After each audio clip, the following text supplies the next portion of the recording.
So let's talk about Oblivion Remastered, because honestly this might be one of the most dramatic hype to disappointment stories Bethesda's had in years. When Oblivion Remastered dropped earlier this year, it kind of came out of nowhere. No teaser, no countdown, no months of marketing build-up. It was just a sudden shadow drop. Bethesda hit publish, and the internet exploded. And it worked. For a few days, it was everywhere. Social feeds, Reddit threads, YouTube channels, they were all flooded with people praising Bethesda for finally doing something right. It really looked like a win for a short time. Oblivion Remastered topped the Steam charts, clocked over 200,000 concurrent players, and it had people calling it a masterstroke of nostalgia marketing. But 6 months later, the reality couldn't be more different. The Steam rating, it's now sitting at mixed. Player numbers, down by more than 90%. And the community that was once thrilled to be back in Cyrodiil has slowly grown bitter and frustrated. So today I want to break down what went wrong, how Oblivion Remastered shot up so fast, why it crashed so hard, and whether Bethesda can actually turn things around. Let's rewind to the launch in April. For a lot of players, The Elder Scrolls IV Oblivion was the first open-world RPG that felt truly alive. It came out in 2006, right as modern gaming was hitting its stride, and it left a mark that's still felt today. Everyone remembers that moment. Stepping out of the sewers, the music swelling, the horizon stretching out in front of you. And for many, that single moment defined what open world really meant. So when Bethesda surprise dropped the remaster in 2025, nostalgia hit like a tidal wave.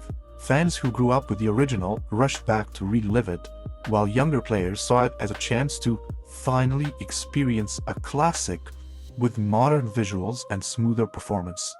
And at first, things looked great. It was sitting near the top of Steam's most played charts. Critics called it a love letter to Elder Scrolls fans, and everyone assumed Bethesda had finally cracked the code, releasing something simple, clean, and nostalgic to keep the hype alive before The Elder Scrolls VI. But, as we've seen before, what starts with excitement can often fall apart fast. The decline happened quicker than anyone expected. Within 2 months, the player count had fallen from 200,000 to around 10,000. And by October 2025, barely 1,000 players. Now, of course, it's a single-player RPG. Every game sees a drop-off after launch. Sure, but this wasn't that. This wasn't a normal fade-out. This was a mass exodus. Some fans tried to rationalize it. Well, Oblivion's story is shorter than Skyrim's, or people just finished it. But that doesn't really hold up. Elder Scrolls games are built on replayability, on guilds, side quests, exploration, and perhaps most importantly, mods. For comparison, Skyrim still pulls tens of thousands of daily players 14 years after release. Why? Because of freedom and mod support. Oblivion Remastered didn't have that, and players noticed. Performance has been one of the biggest pain points. Even players with high-end setups reported heavy stutters, frame drops, and painfully long loading screens. Cities like the Imperial City and Churro became lag traps, and weirdly enough, some fans claimed the game actually ran better at launch than it does now. That's not supposed to happen. Remasters are meant to fix the past, not repeat it. But patches released after launch seem to introduce new problems instead of fixing the old ones. Broken textures, audio glitches, NPCs randomly vanishing, or physics bugs that made enemies levitate mid-fight. And while we all accept a bit of Bethesda jank, that's part of the charm, the sheer amount of instability here makes it hard to enjoy. When bugs stop being funny and start breaking quests, that's when players walk away. It's hard to call it a remaster when basic stability still feels like a coin flip. The silence that killed the momentum. You'd think after that kind of feedback, Bethesda would kick into gear with fixes and updates, but that's where things fell apart, even more. There were 2 early patches, one in June and another in July, but after that, nothing.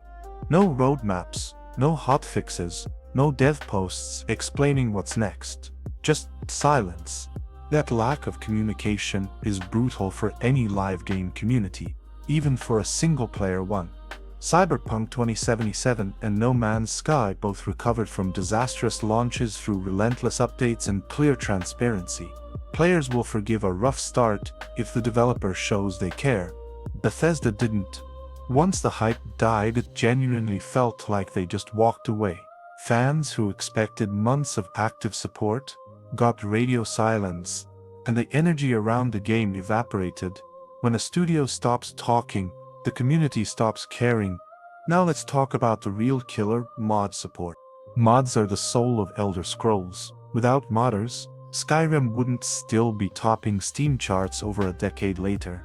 Players have built entire expansions, rewritten dialogue, improved visuals, and basically rebuilt the game themselves.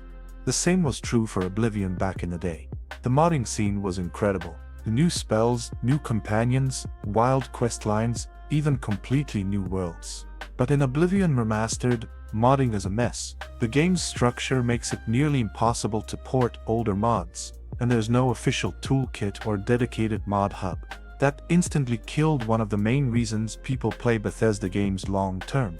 Without mods, once you've finished the main quest and joined a few guilds, there's not much left to do.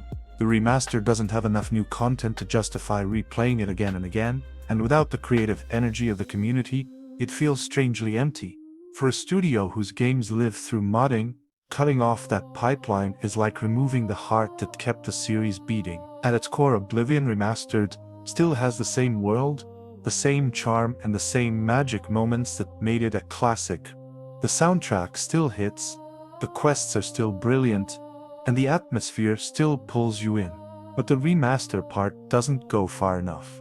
The visuals are sharper, yes, but textures are inconsistent. Lighting looks great in some areas and outdated in others. Animation is still stiff, and some models look straight out of 2006. Combine that with poor optimization and a lack of new content, and you've got a product that feels caught between two eras, not old enough to be charming, not modern enough to feel fresh, and the result? Fans walked away faster than anyone expected. For a remaster of one of the most beloved RPGs ever made, that's just painful to watch. The bigger problem and what it says about Bethesda? The Oblivion Remastered situation doesn't just reflect on one game, it reflects on Bethesda's current direction as a studio. People are already asking, was this just a quick nostalgia grab? Did Bethesda underestimate what fans actually expected from a modern remaster?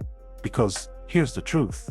When you're remastering a game that defined an entire generation, expectations are sky high. Fans wanted the definitive version of a legend, not a prettier version with old problems intact. And the lack of long-term support raises another question. If Bethesda struggles to maintain a remaster, how confident can we be about Elder Scrolls 6? That's the elephant in the room. Players are watching closely, and confidence is shaky right now. Oblivion Remastered sits in an awkward limbo. The core game is still amazing. The quests, the characters, the world building, but the execution feels unfinished. Steam reviews hover around mixed.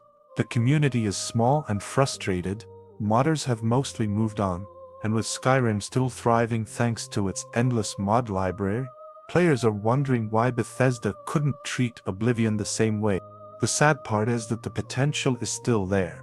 The foundation is strong, but without patches, updates, and proper support, it's just collecting dust. Fans wanted to celebrate a classic. Instead, they got a reminder of how far behind Bethesda's priorities seem to be. Final thoughts. Can it be saved? So, is it too late? Not necessarily. The beauty of a remaster is that it can be fixed. Bethesda could still win players back if they actually commit to doing so. That means proper optimization patches, full modding support, and transparent communication. The ingredients are there. The original Oblivion is still a masterpiece beneath the rough edges. If Bethesda polishes the tech and empowers the modding scene again, the game could absolutely find new life. But if they keep ignoring it, the remaster will quietly fade away, remembered not as a revival of a classic, but as a cautionary tale about missed potential. For now, it's a bittersweet story, A beautiful world trapped inside a broken frame.